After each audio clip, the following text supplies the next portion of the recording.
पिछली बार तिरुपति में ही क्लास चल रहा था 24 मई 1967 का। दूसरे पेज के मध्यांत में बात चल रही थी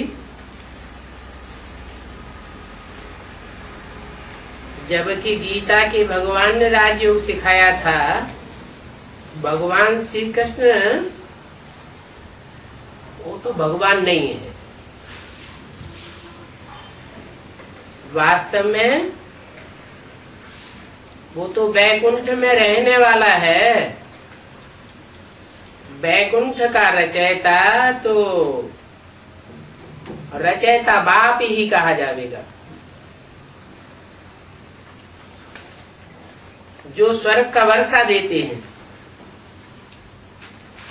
वो स्वर्ग का वर्षा हम भी ले रहे हैं।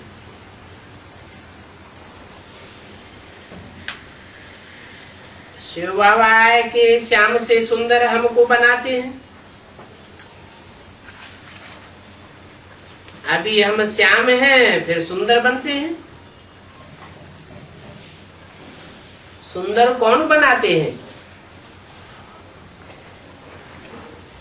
जो सदा सुंदर है वो हमें आकर के सुंदर बनाते हैं। शिव बाबा को सदैव सुंदरम कहा जाता है।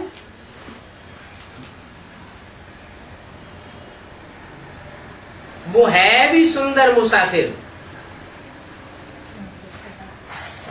तुम बच्चों को काम चिच्छा से उतार ज्ञान चिच्छा पर बिठाते हैं।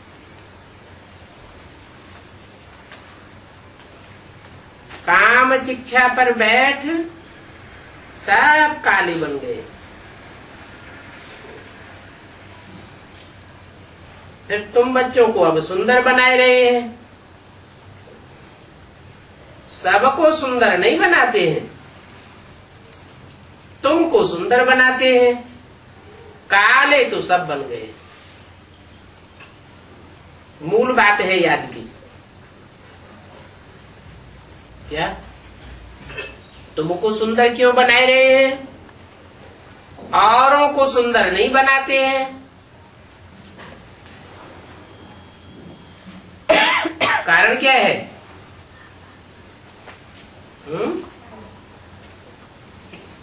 मूल बात याद की है। जो एक्यूरेट याद तुम करते हो ऐसी याद और कोई नहीं करते।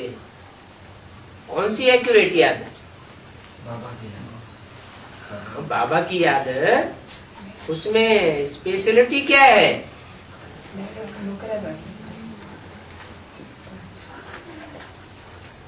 जिस मुकर्रर रथ में तुम साकार में निराकार बाप को याद करते हो ऐसी याद और कोई धर्म वाले नहीं करते हैं।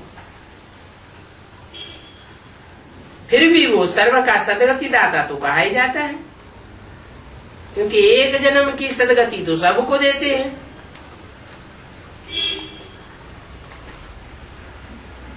दुख हरता कहा जाता है। फिर हम सदैव सुखी ही सुख देखेंगे ये तुम जानते हो। हमारे सुख के दिन आते हैं, बच्चों को बहुत खुशी होनी चाहिए। फिर भी बच्चे कहते हैं बाबा हम आपको भूल जाते हैं। अरे इतनी तुमको प्राप्ति होती है, तुम तो मूर्ख हो, भूल जाते हो। बाप को ही भूल जाते हो। बाप क्या कहेंगे? तुमको स्मृति नहीं आती है कि हम किससे बात करते हैं? देह अभिमानी में आने से देह को ही देखते रहते हैं। ब्रह्मा कुमार कुमारी किसको देखते रहते हैं? ब्रह्मा को देखते रहते हैं। और प्रजापिता ब्रह्मा कुमार कुमारी किसको देखते रहते हैं? प्रजापिता को देखते रहते हैं। अरे प्रजापिता पतित है काला है या सुंदरम है? क्या है? काला है। काला है। तुमको सुंदरम कौन बनाते हैं? जो सदा सुंदर है, सदा शिव है, सदा कल्याणकारी है, वो तुमको सुंदर बनाते हैं। तुम देह अभिमान में आने के कारण देह से हिलक जाते हैं।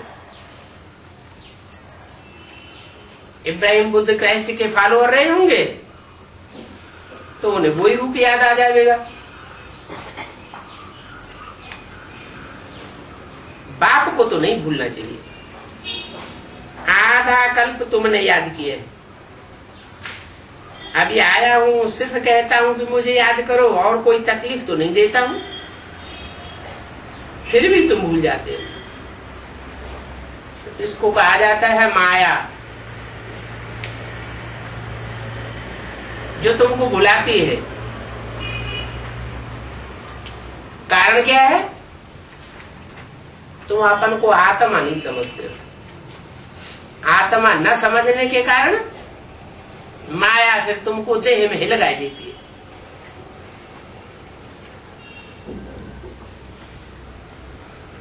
अगला प्रातः क्लास है 23/5/67 का।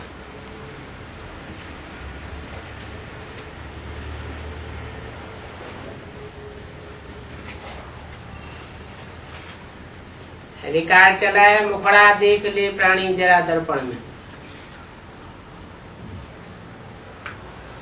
ये बातें रोज बाप बच्चों को समझाते हैं कि सोने से पहले अपने सारे दिन का मुखड़ा देखो कि हमने क्या पाप किया, क्या पुण्य किया। अपना पोता मेल देखते रहो, किसको दुख तो नहीं दिया है, कितना समय बाप को याद किया है और कितनों को दुख सुख दिया है। मूल बात ये है, गीत भी यही कहता है कि अपने अंदर में देख लो कि हम कितने तमोप्रधान से सतोप्रधान बने हैं। सारे दिन में कितनी देरी से याद किया।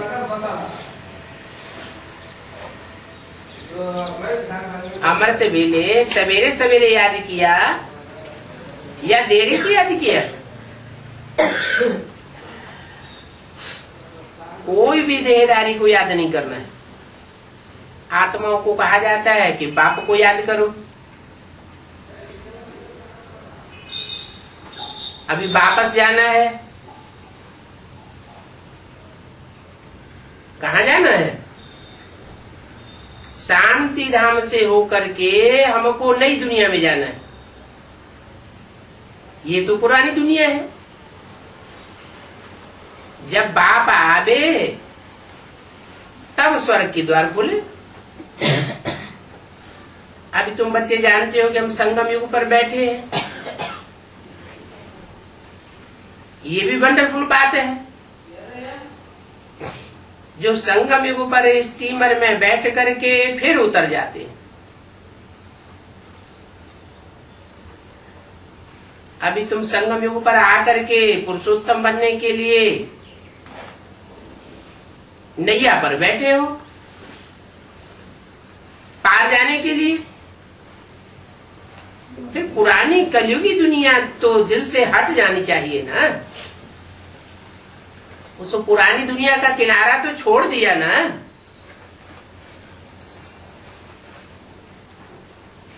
इस शरीर द्वारा अभी सिर्फ इस दुनिया में पार्ट बजाना है। बुद्धि योग का एक पांव नैया में पक्का रखा हुआ है।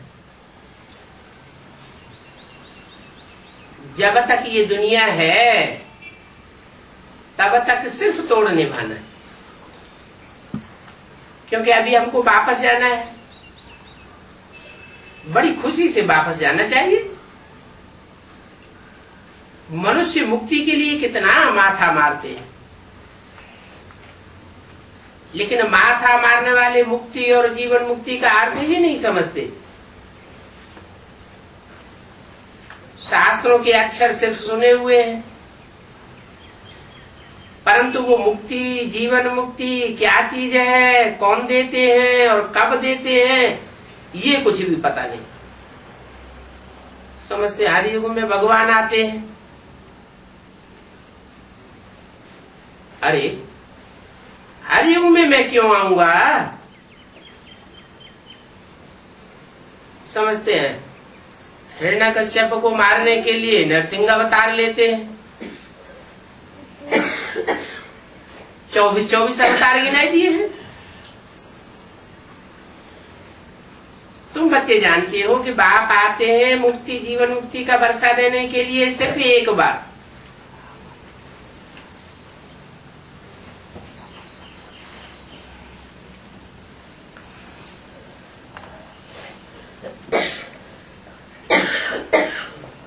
बेअंत और बार बार नहीं है। तो मुक्ति, जीवन मुक्ति, फिर जीवन बंध में आते हो। इन बातों को दुनिया नहीं जानती। वो तो समझते हैं कि आत्मा एक बार मुक्त हो जाती है फिर वापस लौटती नहीं।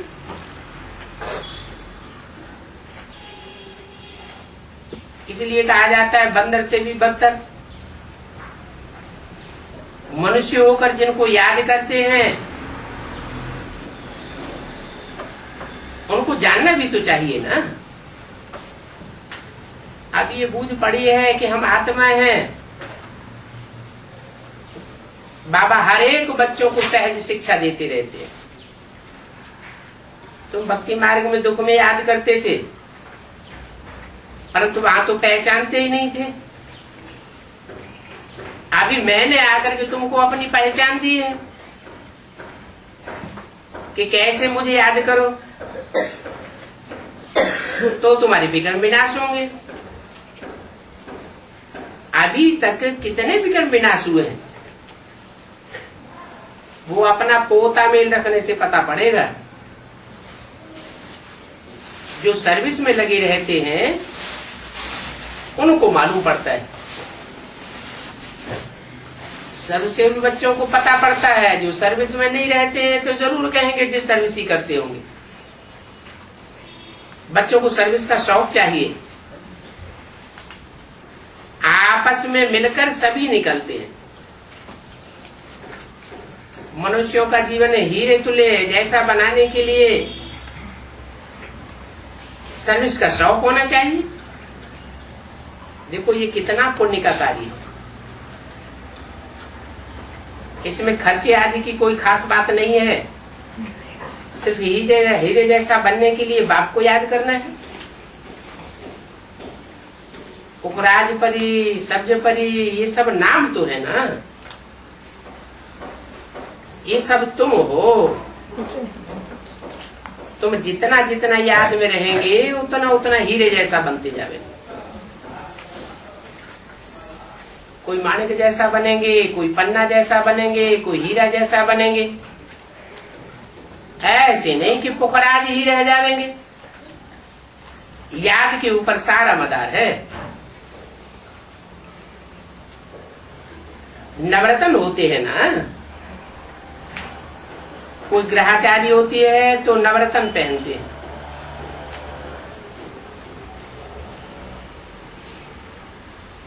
ग्रहाचारी में बहुत टोटके देते हैं भक्ति मार्ग में।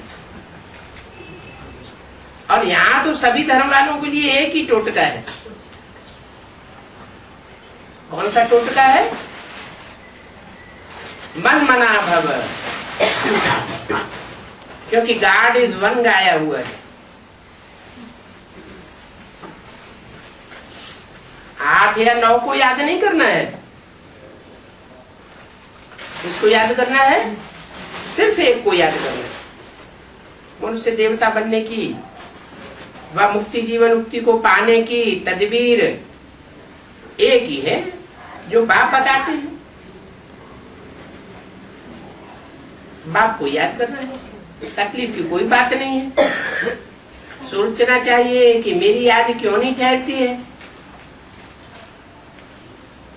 क्यों नहीं ठहरती है।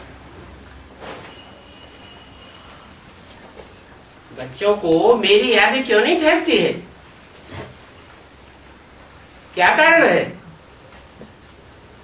सोचना चाहिए। क्या सोचा?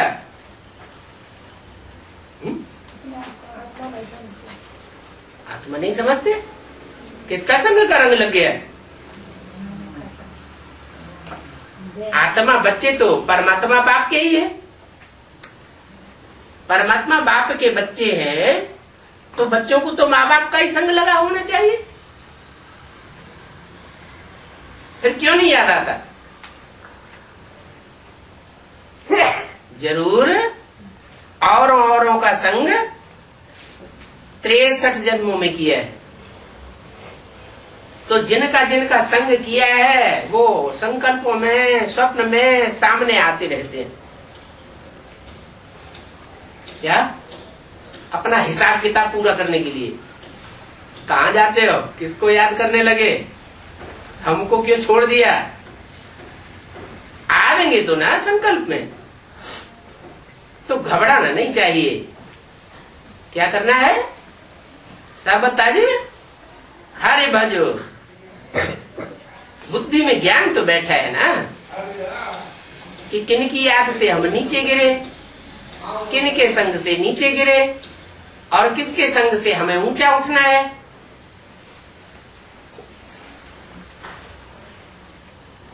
मनन चिंतन चलना चाहिए कि सारे दिन में मैंने इतना कम याद क्यों किया, जबकि इसी याद से हम एवर प्योर निरोगी बनेंगे।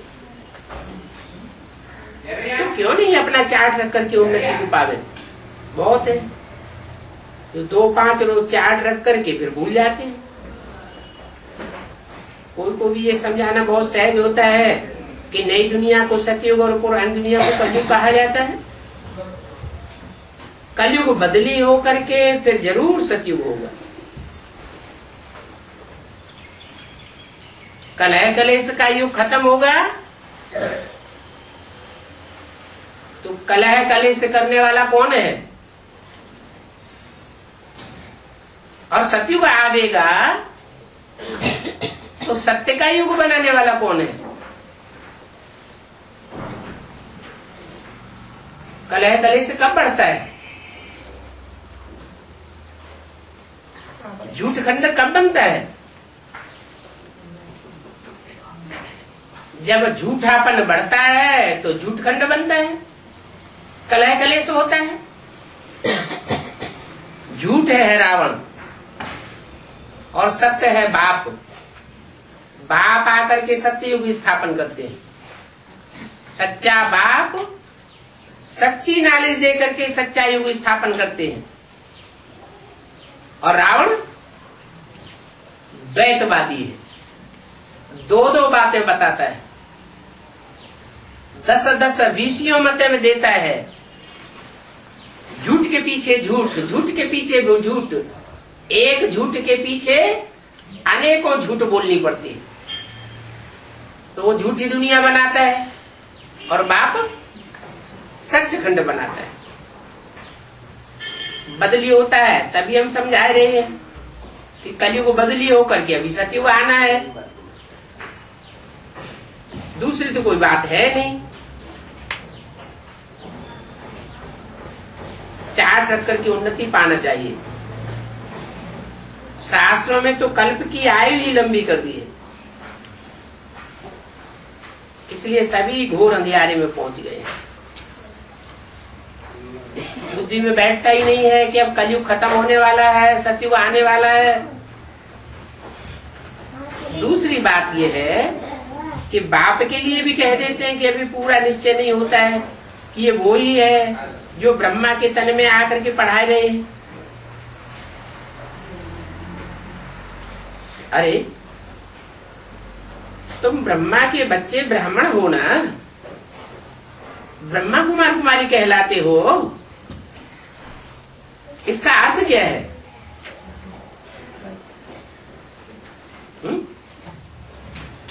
इसका अर्थ है कि तुम ब्रह्मा के बच्चे हो ना।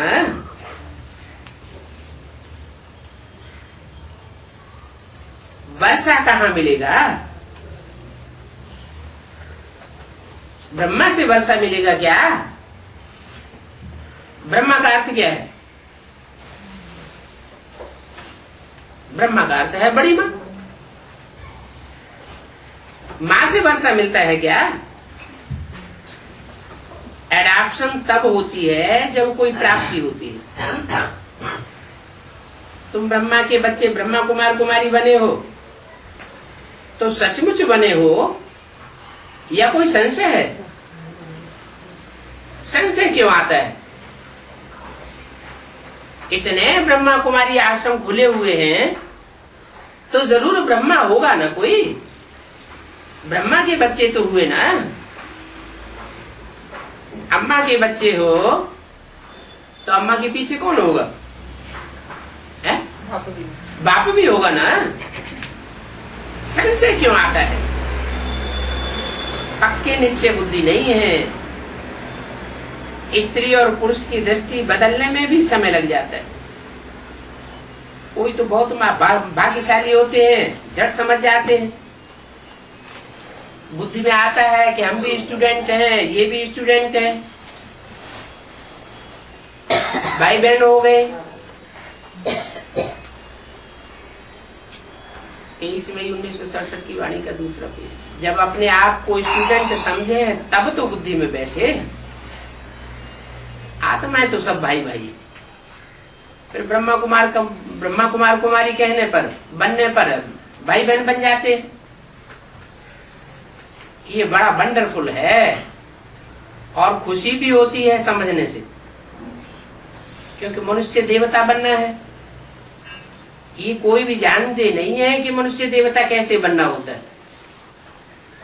पहले शूद्र से ब्रह्मा के बच्चे ब्राह्मण, फिर ब्राह्मण जब पक्का पुरुषार्थ करते हैं, पक्की पढ़ाई पढ़ते हैं, तो ब्राह्मण से बदलकर देवता बनते हैं। ये कोई भी जानते नहीं है कि मनुष्य देवता कैसे बनना होता है। तुम्हारे में भी नंबरवार पुरुषार्थ अनुसार जानते हैं। कोई तो बंधन मुक्त भी है, तो भी कुछ न कुछ उस दुनिया में बुद्धि जाती रहती है। कर्मातीत अवस्था में बनने में टाइम लग जाता है। तुम बच्चों को अंदर में बहुत खुशी रहनी चाहिए। कोई भी मुझाट नहीं होनी चाहिए, बुद्धि में झंझट नहीं होनी चाहिए। आना चाहिए कि हम आत्माओं को अब बाबा के पास जाना है। पुराने शरीर आदि सब छोड़ करके फिर बाबा के पास जावेंगे।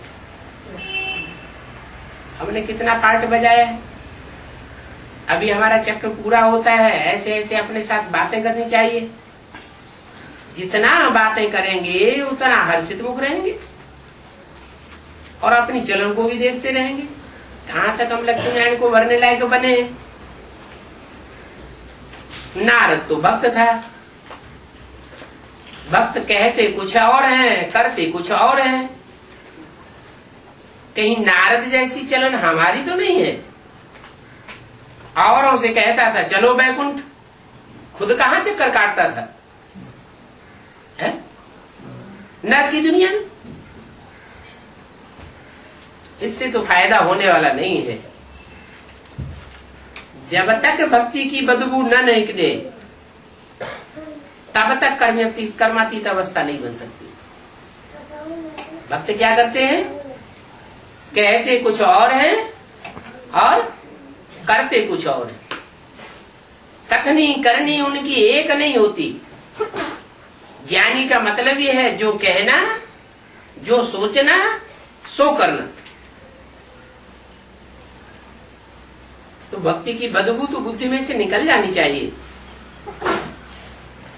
बुद्धि में सुदर्शन चक्र हमेशा फिरता रहे। बुद्धि से ही समझा जाता है। अभी तो थोड़े ही समय में ये पुराना शरीर सबको छोड़ना है। ये बहुत जन्मों के अंत के जन्म का भी अंत है। मृत्युलोक में ये सब का अंतिम शरीर है। तुम एक्टर्स भी हो, एक शरीर रूपी वस्त्र छोड़ करके दूसरा धारण करते हो। तो अपने को एक्टर समझते तो हो ना, आगे नहीं समझते थे। अभी ये नॉलेज तुमको मिली है तो अंदर में खुशी बहुत रहनी चाहिए। पुरानी दुनिया से वैराग आना चाहिए, नफरत आनी चाहिए। तुम बेहद के सन्यासी हो।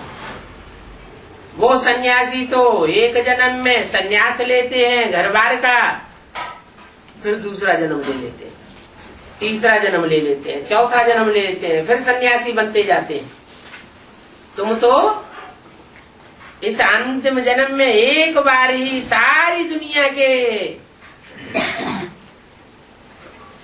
छोड़ने वाले सन्यासी बन जाते हो। फिर तुमको 21 जन्म ये दुनिया छोड़ने की बात बुद्धि में नहीं आती। 21 जन्म तक तुम लगातार प्रवृत्ति मार्ग के पक्के पक्के सुख भोगते रहते हो। संन्यास लेने की दरकार ही नहीं। तो इस पुरानी दुनिया से वैराग नफरत आनी चाहिए। इस पुराने शरीर का भी बुद्धि से संन्यास करना है। देह के संबंधी और देह के पदार्थ याद ही नहीं आना चाहिए। जितना याद आते हैं समझो उतना ही हमारा अटैचमेंट अभी लगा हुआ है। घर बार छोड़ करके भागना भी नहीं है, रहना भी घर बार में है, पुरानी दुनिया में रहना भी है, लेकिन बुद्धि इस देह है, देह के संबंधों, देह के पदार्थों में बुद्धि नहीं जानी चाहिए। कहाँ जानी चाहिए है? इन आंखों से जो नहीं देखते हैं उसमें बुद्धि जानी चाहिए। इन आंखों से बाप भी दिखाई नहीं देता, नाली से दिखाई देता है, तीसरे नेत्र से दिखाई देता है, उसे याद करना है। इन आंखों से नई दुनिया भी नहीं दिखाई देती, ज्ञान के नेत्र से नई दुनिया दिखाई देती है कि नई दुनिया आने वाली है, सतयुग आने वाला है, कलयुग जाने वाला है। तो नई दुनिया की स्मृति रहनी चाहिए। नई दुनिया कैसे आवेगी, वो सारी प्लानिंग हमारी बुद्धि में आएगी। तो ज्ञान का सारा मनन चिंतन मंथन बुद्धि में चलना चाहिए। ये इन आंखों से देखने की चीज नहीं है, ये तो तीसरे नेत्र से सब समझा जाता है। तो आत्मा समझती है। इस पुरानी दुनिया से बुद्धि नहीं लगानी है। बुद्धि से इस पुरानी दुनिया को, पुराने शरीर को संन्यास कर दिया। अभी हम आत्माएं जाती है, जाकर के हम बाप से मिलेंगे। बाप से मिलेंगी। अभी हमें बाप मिला नहीं है? बाप से मिलेंगी या बाप मिल गया है? मिल गया। फिर क्यों कहा अभी हम बाप से जाकर मिलेंगे? हाँ, मिलना अर्थात एक हो जाना। जैसा बाप निराकारी निर्विकारी निरहंकारी है, ऐसे हम आत्माएं भी निराकारी स्टेज को धारण कर लें। ये दीन दुनिया याद ना आए। पुरानी दुनिया, पुरानी देह के संबंध, देह के पदार्थ कुछ भी याद ना आए। बाप को याद आते हैं का? बाप तो सदाशिव है, उसको कोई पुरुषार्थ करने की भी दरकार नहीं है। लेकिन हम पुरुषार्थ करते हैं कैसी स्टेज पाने का? बाप समान स्टेज पाने का। बाप समान स्टेज पाना माना बाप के पास पहुंचना। तो बुद्धि में है कि हम आत्मा बाप से जाकर जरूर मिलेंगी। सो भी तब होगा जब एक बाप को याद करेंगे। क्या 500-700 करोड़ मनुष्य आत्माओं को याद करेंगे तो बाप के नजदीक नहीं पहुंचेंगे। बाप को याद करेंगे और किसी को याद नहीं करेंगे तो बाप के नजदीक पहुंचेंगे। और कोई को याद करेंगे तो औरों की याद की स्मृति आती रहेगी, प्रैक्टिस पक्की होती रहेगी। देहधारियों की याद की प्रैक्टिस पक्की होती रहेगी। फिर दूर जावेंगे या नजदीक आवेंगे, फिर तो और ही दूर चले जावेंगे। फिर सजा भी खानी पड़ेगी। क्या अगर देहधारियों की याद की प्रैक्टिस इसी तरह पक्की होती रही, देह के संबंधियों की, देह की स्मृति अगर इसी तरह पक्की होती रही, बार बार याद आती रही, तो अंत में अंजाम क्या होगा? है धर्मराज की सजाएं खानी पड़ेंगी। और जितनी सजाएं खाएंगे उतना पद भी भ्रष्ट हो जाएगा। जो ऊंची स्टेज बननी चाहिए वो ऊंची स्टेज नहीं बन सकेगी। अच्छे अच्छे विद्यार्थी जो होते हैं वो अपने साथ प्रण करते हैं कि हम स्कॉलरशिप लेकर के ही छोड़ेंगे।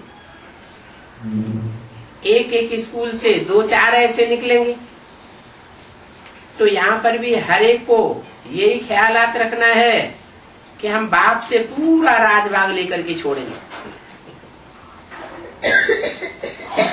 उनकी फिर चलन भी वैसी ही होगी। आगे चल करके पुरुषार्थ करते करते गैलप करना है।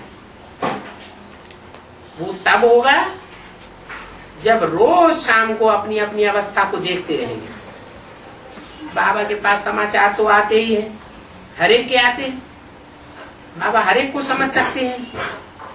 किसी को तो कह भी देते हैं कि तुम्हारे में इतना दम नहीं दिखाई पड़ता है। कितना दम?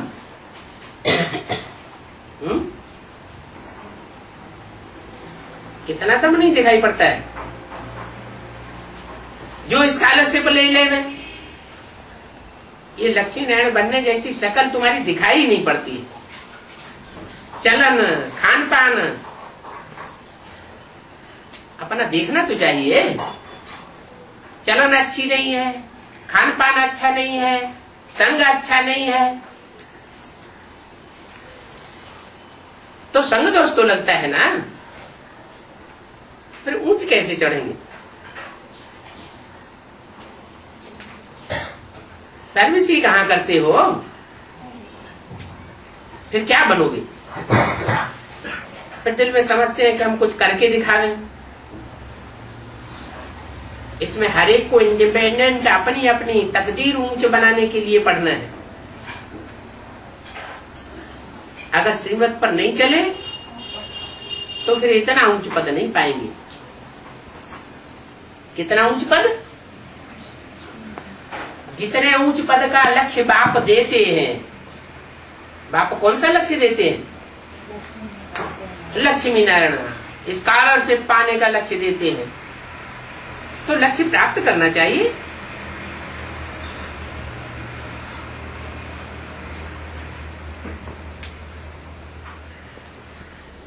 तुमको तो सब साक्षात्कार होंगे कि हम किस प्रकार का पद पाने लायक हैं। अपने पद का भी साक्षात्कार करते रहेंगे। शुरू में भी सब साक्षात्कार करते थे, फिर बाबा सुनाने के लिए मना कर देते थे। पिछाड़े में भी तुम सब बच्चों को सब पता पड़ेगा कि हम क्या बनने वाले हैं, कौन सा पद पाने वाले हैं।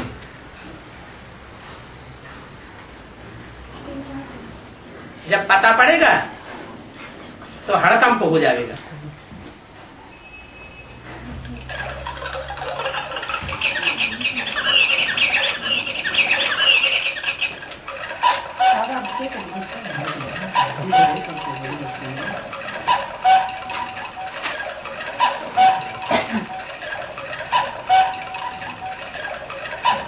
फिर जब सबको पता पड़ेगा फिर कुछ कर नहीं सकेंगे। कल्प कल्पांतर की ये हालत हो जाएगी। जिनको ऊंच पद पाना होगा वो ऊंच पद पावेंगे, जिनको नीच पद पाना होगा वो नीच पद पावेंगे। बहुत त्राय त्राय हो जाएगी। डबल सिरताज, डबल राजभाग पाए नहीं सकेंगे। अभी पुरुषार्थ करने की बहुत मार्जिन है। कब की बात बताई है?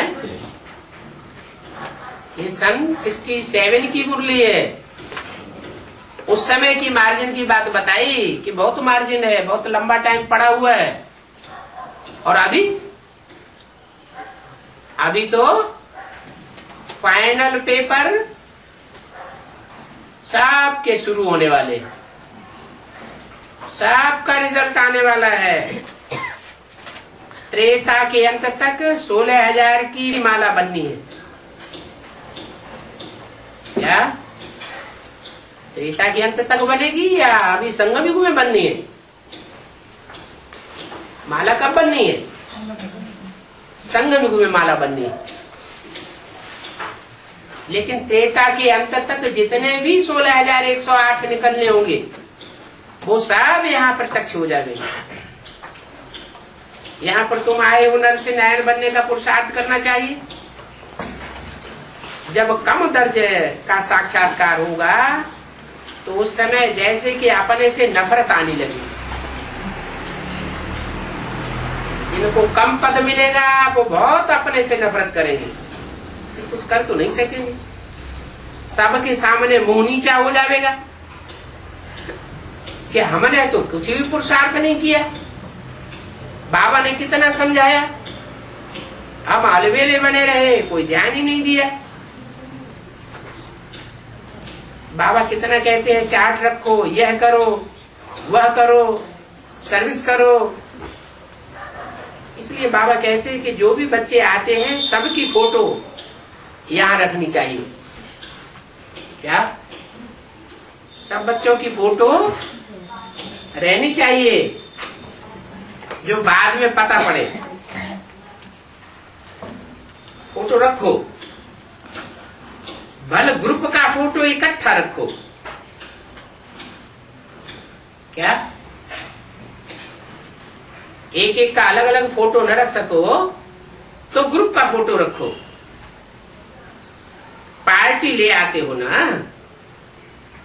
तो पूरी पार्टी का फोटो रहना चाहिए। फिर उसमें तारीख, नाम आदि सब लगा पड़ा हो। किस तारीख को आए, क्या नाम है, किस स्थान से आए। फिर बाबा बताते रहेंगे कि कौन कौन है, कहाँ कहाँ के हैं जो पुरुषार्थ में नीचे गिरते रहे। बाबा के पास समाचार तो सब आते रहते हैं, बताते रहे कितनों को माया का खिंचाव हो गया, माया ने खत्म कर दिया।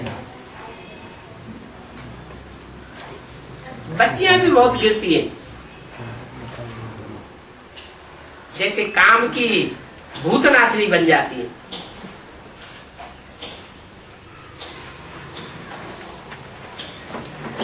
एकदम डर्टी ब्रूट्स बन जाते हैं।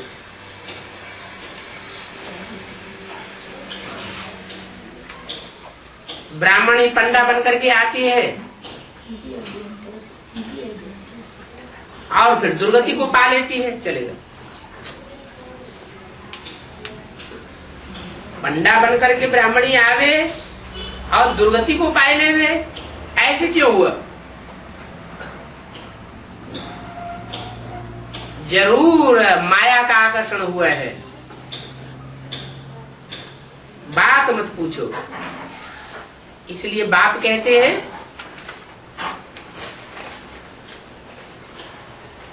मीठे मीठे बच्चों, भले ईश्वरीय सेवा में रहते हो परंतु बड़ा खबरदार रहो। 23 मई 1967 की वाणी का 3रा पेज। माया कोई न कोई रूप धारण करके पकड़ लेती है, कहाँ भी पकड़ लेती है। न कोई स्थान देखती है माया और न कोई टाइम देखती है माया। ऐसे नहीं कि माया अमृत वेले नहीं आवेगी। अमृत वेले का टाइम बहुत अच्छा होता है। रात को 9-10 बजे से लेके 12-1 बजे का टाइम खराब होता है। नहीं, माया कोई भी समय पकड़ सकती है, कोई भी व्यक्ति को पकड़ सकती है, कोई भी स्थान में पकड़ सकती है। ऐसे नहीं कि मधुबन में माया नहीं आवेगी। क्या मधुबन में माया आती है कि नहीं आती है? मधुबन में भी माया आती है। क्यों? मधुबन में क्यों आती है?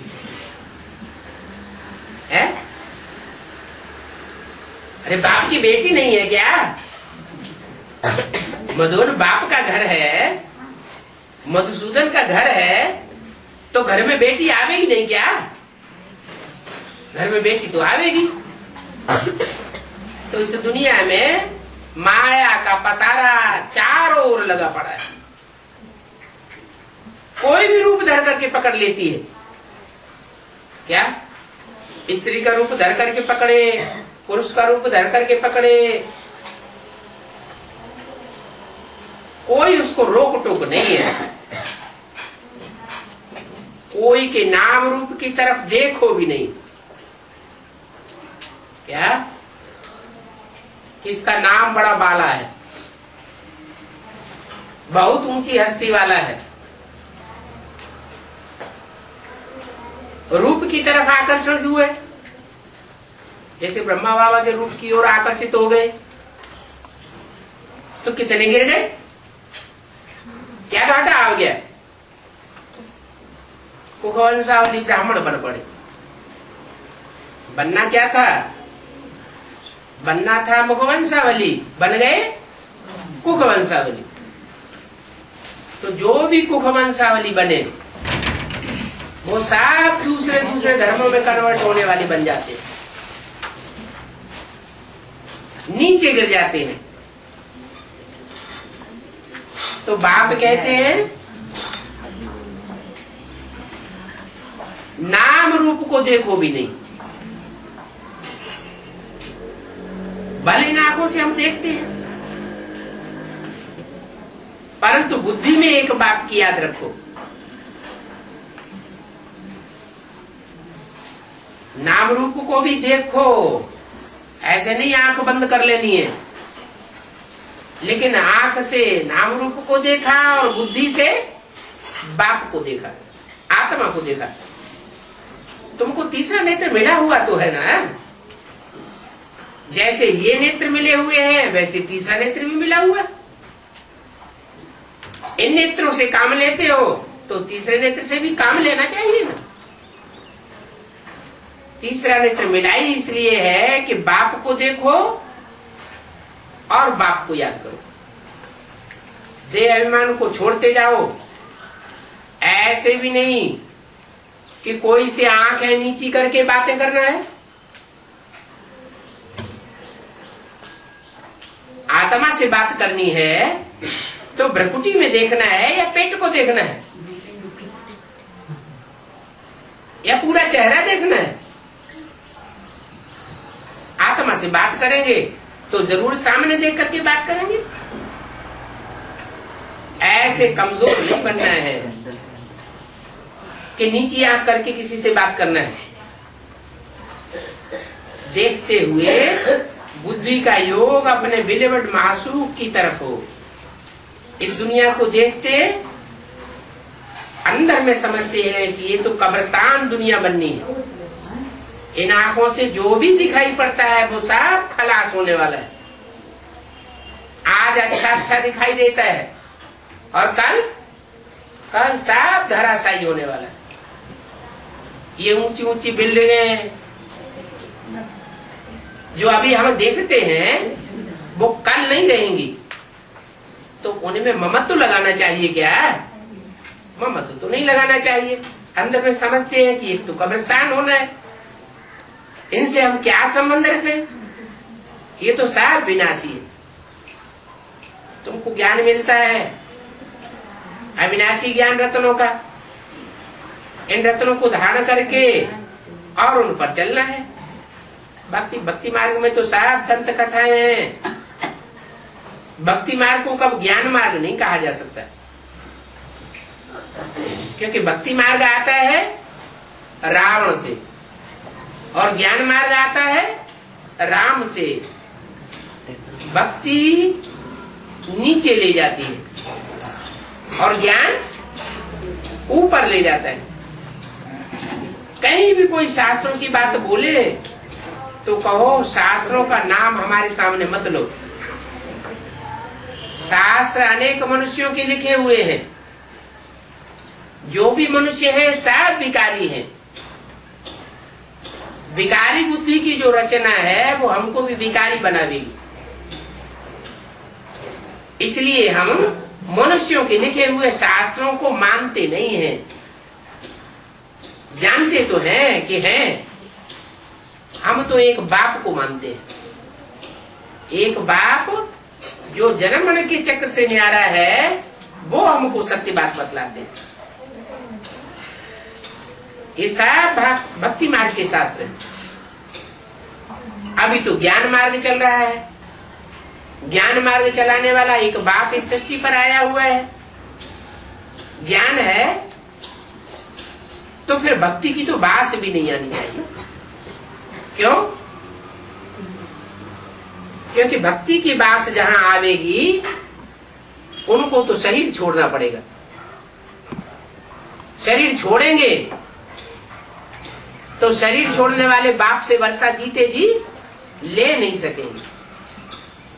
बाप से वर्षा नहीं ले सकेंगे तो किससे वर्षा लेंगे फिर? हैं? कोई न कोई देहधारियों से वर्षा लेना पड़ेगा। जैसे कृष्ण की आत्मा है,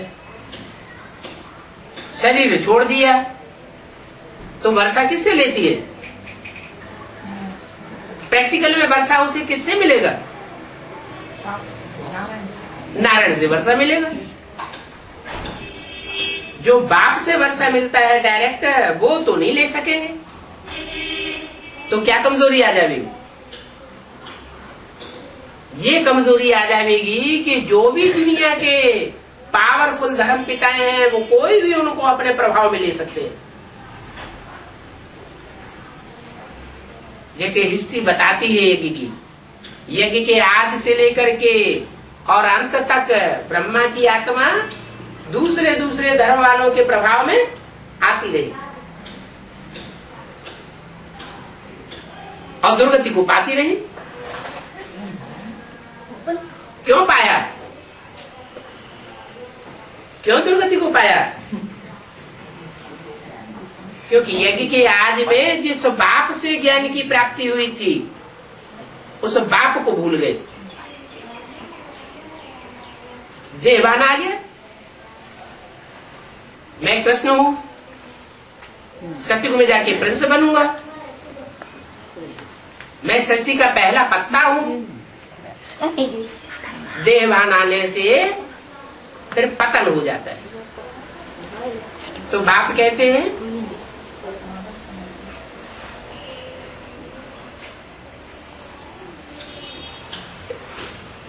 कि भक्ति मार्ग की बात नहीं आनी चाहिए। भक्ति मार्ग का कोई भी शास्त्र वहां पर नहीं होता है।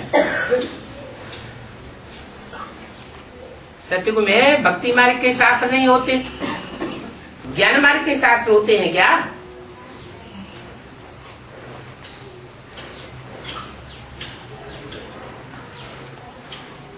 ज्ञान मार्ग के चित्र, ज्ञान मार्ग के शास्त्र वहां होते हैं क्या? वो भी नहीं होते। न ज्ञान मार्ग के शास्त्र और चित्र होते हैं, न भक्ति मार्ग के शास्त्र और चित्र होते हैं। फिर होता क्या है?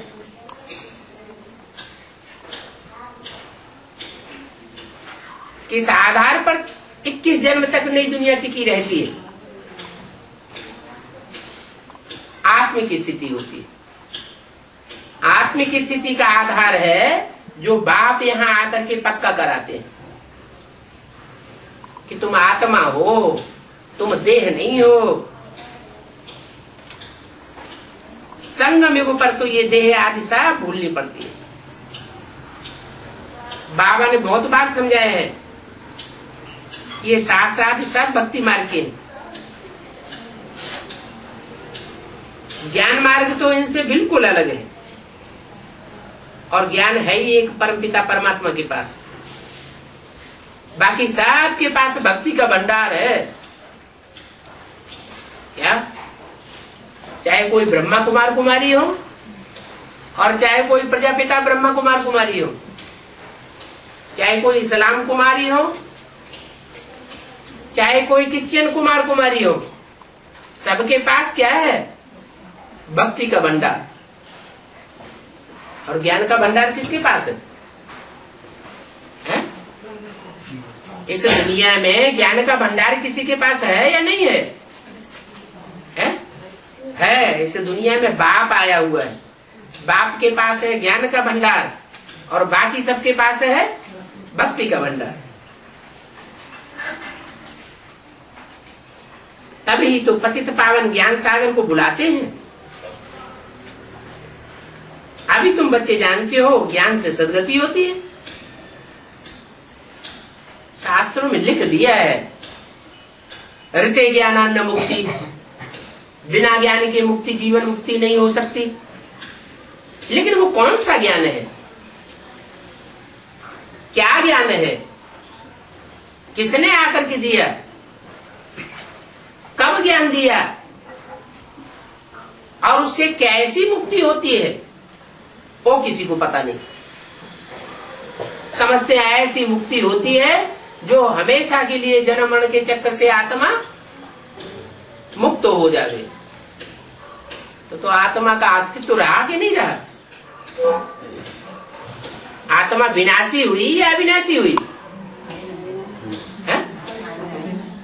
लेकिन जब मुक्त हो गई हमेशा के लिए जन्म मरण के चक्कर से, कभी जन्म होना ही नहीं है, तो विनाशी हुई या अविनाशी हुई? क्या कहेंगे? विनाशी हो गई।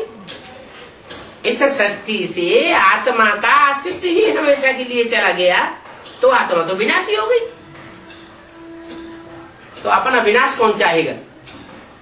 तो बाप बतलाते हैं कि तुम ऐसी ज्योति बिंदु आत्मा हो जिसका पार्ट कभी विनाश नहीं होता।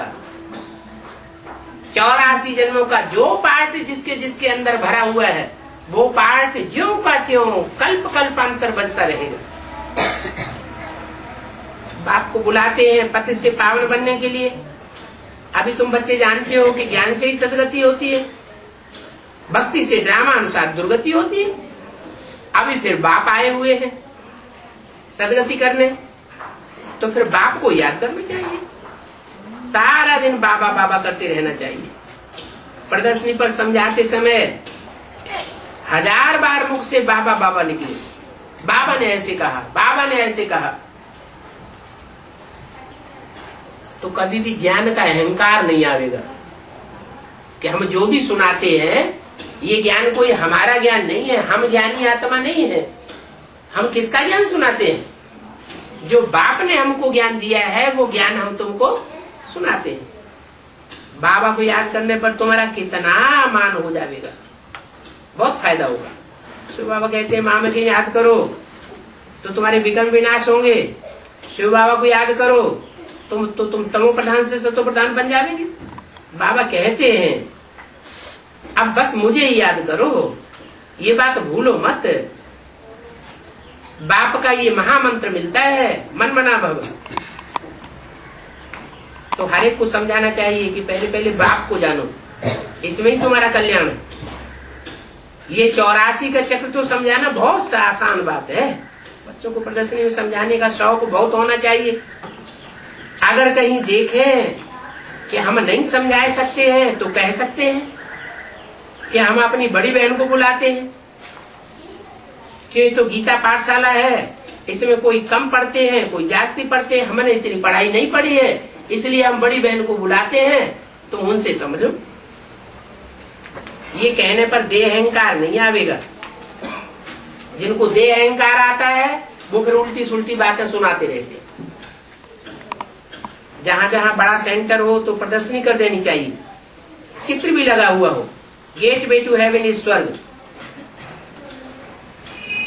अभी स्वर्ग के द्वार खुल रहे हैं। इस होवनहार लड़ाई से पहले अपना भरोसा ले लो,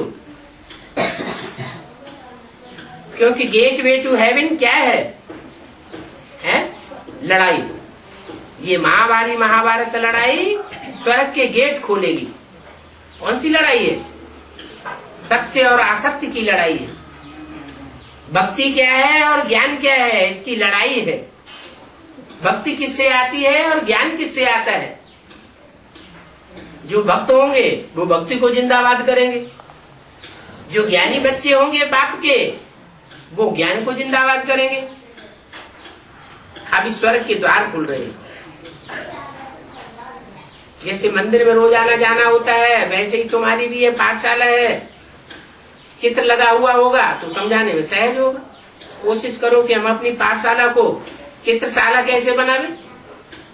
भव का होगा तो मनुष्य आवेंगे, वैकुंठ में रास्ता जाने का देखेंगे। 1 सेकंड में समझने का रास्ता बाप बताते हैं। बाप कहते हैं तमो प्रधान कोई वैकुंठ में नहीं जा सकेंगे, जो सतो प्रधान बनेंगे वो ही वैकुंठ में जा सकेंगे। नई दुनिया में जाने के लिए सतो प्रधान बनना पड़े। ये दुनिया तो तमो प्रधान है। बड़े बड़े शंकराचार्य आदि हैं। सबको बोलो तुम कौन सी दुनिया में रहते हो, तो क्या बतावेंगे? शंकराचार्य कौन सी दुनिया में रहते हैं? ब्राह्मण की दुनिया में रहते हैं शंकराचार्य। वो कहेंगे हम पुरानी दुनिया में रहते हैं, कलयुगी दुनिया में रहते हैं। ये कोई सत्य की दुनिया थोड़ी ही है। वृक्ष से पैदा होने वाले हैं ना। कहेंगे तुम काय से पैदा होने वाले? तुम वृक्ष से पैदा नहीं हुए हो क्या? तो बोलो, फकुर से बोलना चाहिए हम ब्रह्मा कुमार कुमारी हैं, हम ब्रह्मा मुख से पैदा हुए हैं। क्या हम भ्रष्ट इंद्रियों से पैदा नहीं हुए हैं? हमारी पैदाइश बहुत ऊंची है। फिर ऊपर से बाप की ग्लानि अगर कर देंगे, उल्टी चलन चल देंगे, उल्टा सुल्टा ज्ञान सुनावेंगे तो और ही बोझा चढ़ जाएगा। सर्वव्यापी के ज्ञान से परमात्मा बन जाते हैं और सभी को परमात्मा बनाई दिया है। पहले बाप का परिचय अच्छी रीति देना चाहिए, फिर वो माने या ना माने, आगे चल करके मानेंगे कि बाप सर्वव्यापी नहीं है, शिवोहम का ज्ञान अच्छा नहीं है, ब्रह्मास्मि ये ठीक नहीं है। क्या समझेंगे कि बाप सर्वव्यापी नहीं लेकिन एक व्यापी होकर के आया हुआ है। क्या एक व्यापी बाप को पहचानो, मुकर्रर रथ में आया हुआ है। बाद में रियलाइज करेंगे सर्विस तो तुम्हारी बहुत है ना। बनारस में बहुत आते हैं, फॉरेनर्स भी बनारस में आते हैं, उनको भी समझाना है। क्या जो फॉरेनर्स बनारस में आते हैं उन फॉरेनर्स को भी समझाना है। बोलो गॉड फादर ही लिबरेटर है, वो कैसे लिबरेट करते हैं चलो हम आपको समझावे। अभी ये ओल्ड वर्ल्ड है, आयरन एज दुनिया है, ये इम्प्योर भी है। असली आत्माएं थी शांति धाम स्वीट होम में रहने वाली, वहां पर सब प्योर थी। अभी सब आत्माएं इम्प्योर हैं। फिर भी इन इम्प्योर आत्माओं को प्योर जरूर बनना है। बाप कहते हैं कि मुझे याद करो तो तुम प्रधान से सतो प्रधान बन करके फिर तुम वापस परम धाम चले जाएंगे और कोई उपाय नहीं है। अच्छा, ओम शांति।